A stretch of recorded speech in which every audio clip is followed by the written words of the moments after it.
Have you ever found yourself stuck in an argument with a narcissist with whom you are actually trying to agree with? This can be a really exasperating and confusing experience. In this video, I'm going to go over a specific example of what an argument like this sounds like, and then I'm going to explain the reasons that narcissists will cause arguments and fight with you over nothing.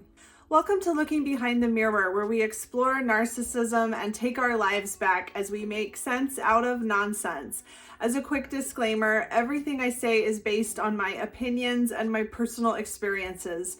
I'm not a professional, and if you're really struggling, I encourage you to seek professional help. I am providing links below for you.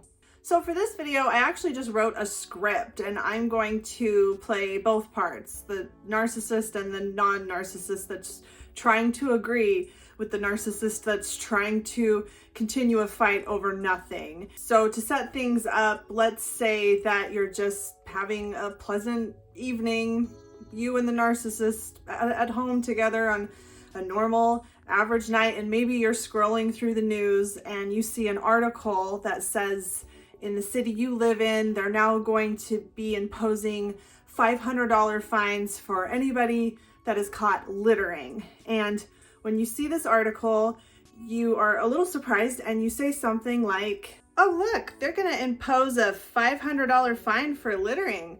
That's pretty steep."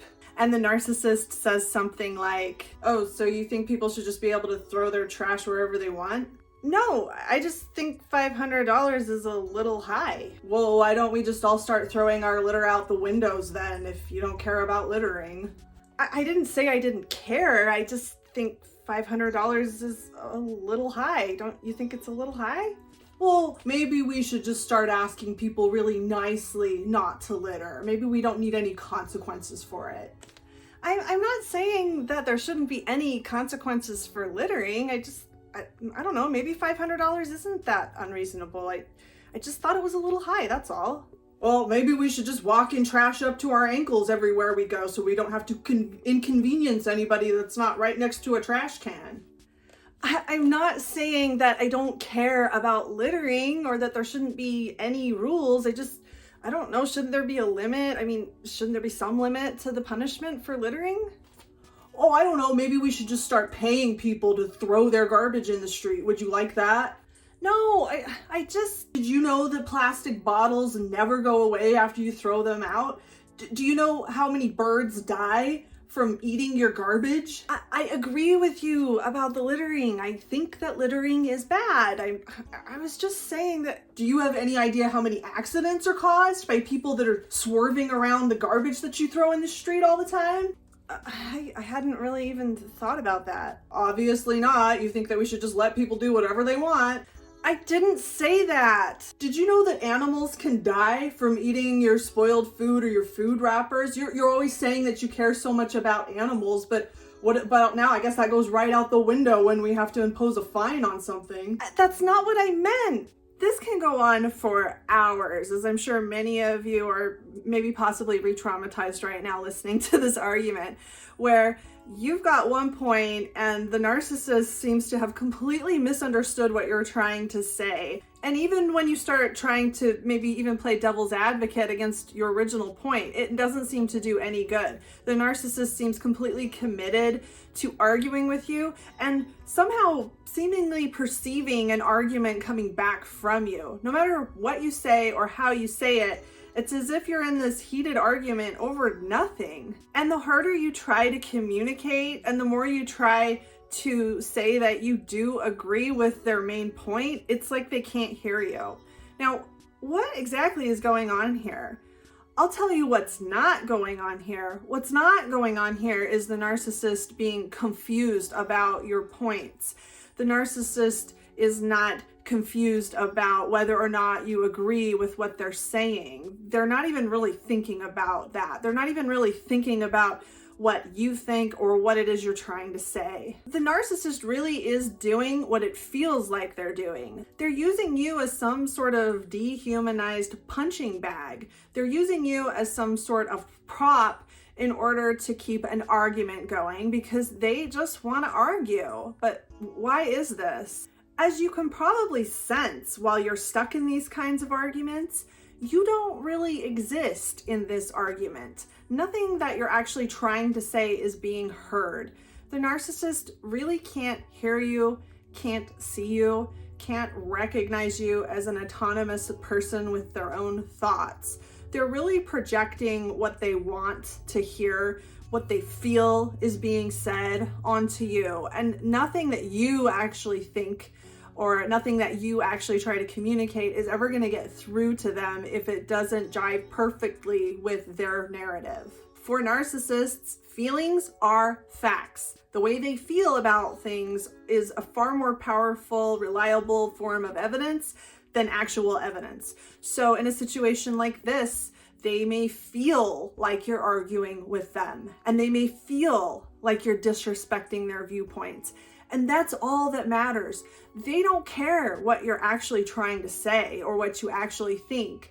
They feel like they need to argue with you. And that's all that matters. And that is going to keep the argument going indefinitely. And there's a lot of different reasons that this can happen. I mean, sometimes it might be something as simple as boredom. Narcissists are extremely bored people because they really have quite an empty existence. They really are deep down just one great big black hole, a void of boredom and meaninglessness. And sometimes that's just so uncomfortable, they're willing to start a great big fight to alleviate that boredom. And for them, a fight is not as distressing as it can be to a normal person. A fight might feel like a huge relief. A fight might make them feel alive again. So they might be more than happy to start a fight with you over nothing just to make themselves feel better. Another reason they might do this is riling you up makes them feel better. It makes them feel like they're important. It makes them feel like they're in control of your emotions. And if they get you riled up enough, it makes them look like the one that's in control. It makes them look like they're the ones that are stable, that they're the mature one while you're going crazy over there trying to get a simple point across to them. It makes you look like you're the unstable one, and that makes them feel great about themselves. When they do this to you, they're trying to convince themselves that they're the stable one. So they're likely buying into it themselves. Like, look at how crazy that person's going, trying to prove me wrong. Wow, they really need some help. I'm the one that's cool, calm, and collected. Obviously, I'm the mature one that's in control. Another reason they can do this is just to alleviate their general anger. Narcissists are always angry, upset, feeling a sense of injustice, or feeling insecure about things. They're never really feeling satisfied or content about life. Those would be very, very rare moments for a narcissist. So just finding any opportunity to pick a fight and channel their anger and frustration into that is another way that they can get some relief, that they can pretend that all of these horrible feelings are because you love littering or something like that. I mean, it's a lot easier for them to look at you and think, wow, she loves throwing her garbage everywhere. What a pig. Oh my gosh, no wonder I'm so upset all the time. I have to live with somebody that loves to throw their garbage out the window and doesn't think anybody should have any consequences for littering. Geez, no wonder I'm so upset all the time. Instead of actually looking at the real reasons that they are always angry at everybody. It's just so much easier for them. It requires no work. It leaves them completely blameless, and it even makes them a little bit of a victim. And another reason that they might do this, especially in this specific example that I gave you, is narcissists don't like being told things. They don't like being taught things by anybody. So even as something as simple as just reading a newspaper article to them and saying, hey, they're going to impose a $500 fine on us from now on if we litter. You're teaching them something by telling them that. And I don't know if you've noticed, narcissists don't like to be taught or told anything by anybody. They will do the teaching. They will tell you what's happening in the world. They're going to be the ones imparting all the wisdom onto all of you dummies. And for you to tell them something they didn't already know, it feels really threatening. it's almost confusing to them. Like, wait, if it's important enough to know about, I'll already know about it.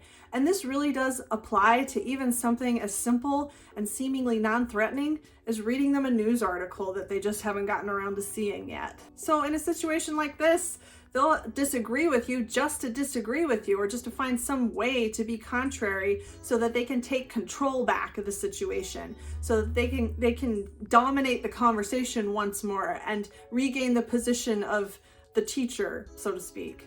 And nothing that they actually say in these endless, meaningless arguments really actually means anything. I wouldn't be the least bit surprised to hear that if you were in a situation like the argument over the litter, the example I gave earlier, if you went out the next day with that same narcissist and they just threw something out the window or they just littered, and when you try to confront them about this, they're going to turn it around on you. They're going to start arguing. They're going to say that that's not what they meant, or it's okay in this circumstance, or what are you talking about, or that's not what I said. Or maybe they would say something like, oh, yesterday you didn't care about littering, but now suddenly you're the litter police. Or, oh, suddenly now you're going to micromanage me and tell me what to do when you think it's fine for everybody else to litter.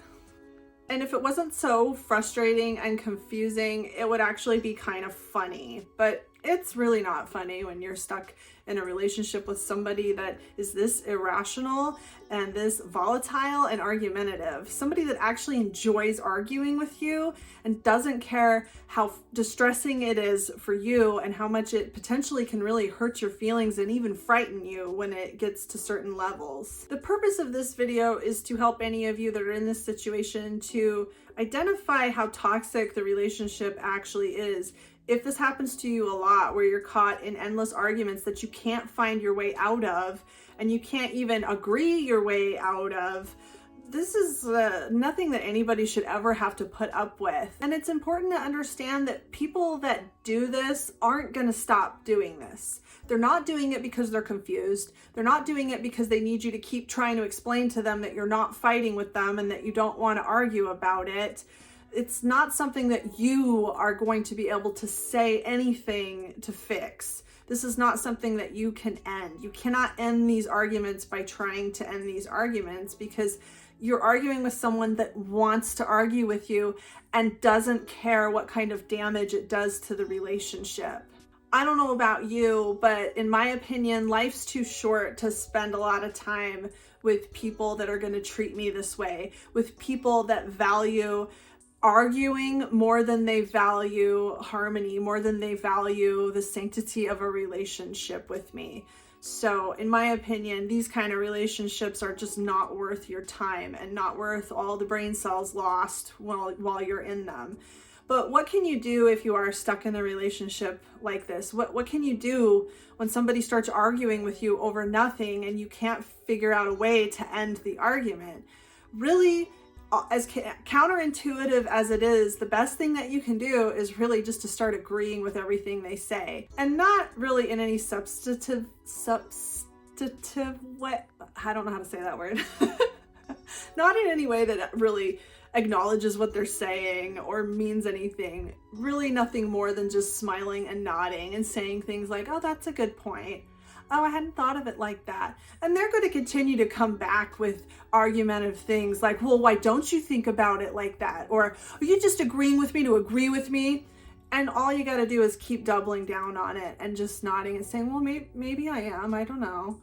And, you know, they'll eventually give up if you just refuse to engage in these arguments. Stop trying to treat the argument as if it's actually a valid argument. And don't forget that the argument is only existing for the sake of the argument. Agreeing with the person, smiling and nodding really is the best way to stop it from escalating and to end it. This can take a lot of practice, and it can be really hard to resist the urge to start explaining things to people that refuse to understand. But this is a manipulation tactic that they use. They know that there are certain things that they can say to you that you just can't resist trying to correct. But they know that, and they're doing that on purpose. And I think over time, if you practice not reacting, practice not trying to communicate something to someone that's not listening, you'll get better and better at it as you continually remind yourself of the reality of the argument that you're actually in. The only way to stop a non-argument with a narcissist is to stop trying to communicate with somebody that uses communication as a weapon. If you're looking for a way to support my channel and you've been considering professional therapy, BetterHelp is offering 10% off of your first month of service if you sign up using the link below in my description. And if you sign up using the link below in my description, I will get a one-time commission, so that'll help me out, and it'll help you out as well if that's something that you've been thinking about doing. I hope this helps. If you like this video, give it a thumbs up and comment below any ideas you have for me for future videos. And don't forget to subscribe to my channel if you like this video and would like to see more like it in the future. Until next time, thanks. Bye.